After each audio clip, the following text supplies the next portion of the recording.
దేవునికి స్తోత్రం. నేటి దినాన మన అరుణోదయపు దేవుని వాగ్దానము సామెతల గ్రంథము 15వ అధ్యాయము 6వ వచనము. నీతిమంతుని ఇల్లు గొప్ప ధననిధి. హల్లెలూయా. ప్రియమైన దేవుని బిడ్డ, ఇక్కడ దేవుడు నీకు ఇస్తున్న వాగ్దానము నీతిమంతుని ఇల్లు అట గొప్ప ధననిధి అంట. ఒక ధన భాండాగారము ఉంటే ఒక మనిషి ఎంతగా అతిశయపడి నాకు ఆ ధనం ఉంది, భాండాగారం అనగా ఖజానా, నాకు ఆ ఖజానా ఉంది, అది ఉంది, నాకు ఏ లోటు లేదు అని ఎలాగైతే సంతోషిస్తూ తన జీవితాన్ని ముందుకు సాగిస్తాడో, అలాగే నీవు నీతిని కలిగి ఉంటే, నువ్వు నీతిలో నువ్వు నడుచుకుంటే నీ ఇల్లు గొప్ప ధననిధిగా దేవుడు మారుస్తూ ఉన్నాడు.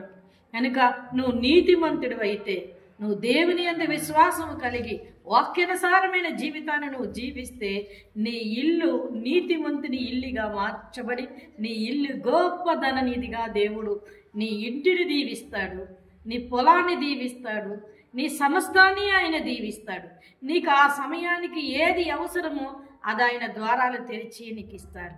అందుకే ఇక్కడ మరి సామెతలు రచించిన జ్ఞాని అయిన సొలొమోను అంటున్నాడు, నీతిమంతుని ఇల్లు గొప్ప ధననిధి. అది భౌతికమైన ఇల్లు కావచ్చు, ఆధ్యాత్మికమైన మన హృదయమైన ఇల్లు కావచ్చు, అది గొప్ప ధననిధి. దాన్ని ఎట్టి పరిస్థితుల్లోనూ కూడా నువ్వు త్రోసిపుచ్చుకోకు. నువ్వెప్పుడు కూడా నీతిని అనుసరించి నడుచుకో. దేవుడు నిన్ను, నీ కుటుంబాన్ని, నీ ఇంటిని అన్నిటినీ దీవించి గొప్ప ధననిధిగా నిలబెట్టి నిన్ను ఆశీర్వదిస్తారు. కనుక అరుణోదయాన్ని లేచిన వెంటనే ప్రార్థన చేసుకొని ఈ వాగ్దానాన్ని పట్టుకొని నీ జీవితాన్ని ప్రారంభించు. దేవుడు నిన్ను ఆశీర్వదించి దీవిస్తారు. ఆమేన్.